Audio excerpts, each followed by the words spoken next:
My name's Nicholas and I'm a LEGO certified professional. I love to create, inspire and put smiles on people's faces.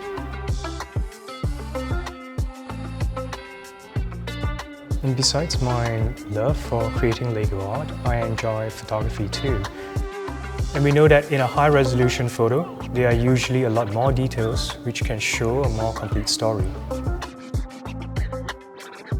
And what we are trying to present today is a very detailed mural of Girl with a Pearl Earring, created with a lot of LEGO pieces and a variety of colors. First thing I did was to research and find out more about this painting.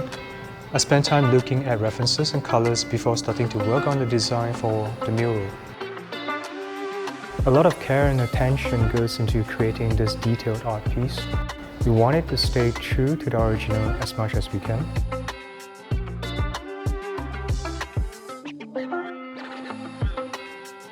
And we believe this is probably one of the biggest Girl with a Pearl Earring mural that's ever created out of LEGO pieces.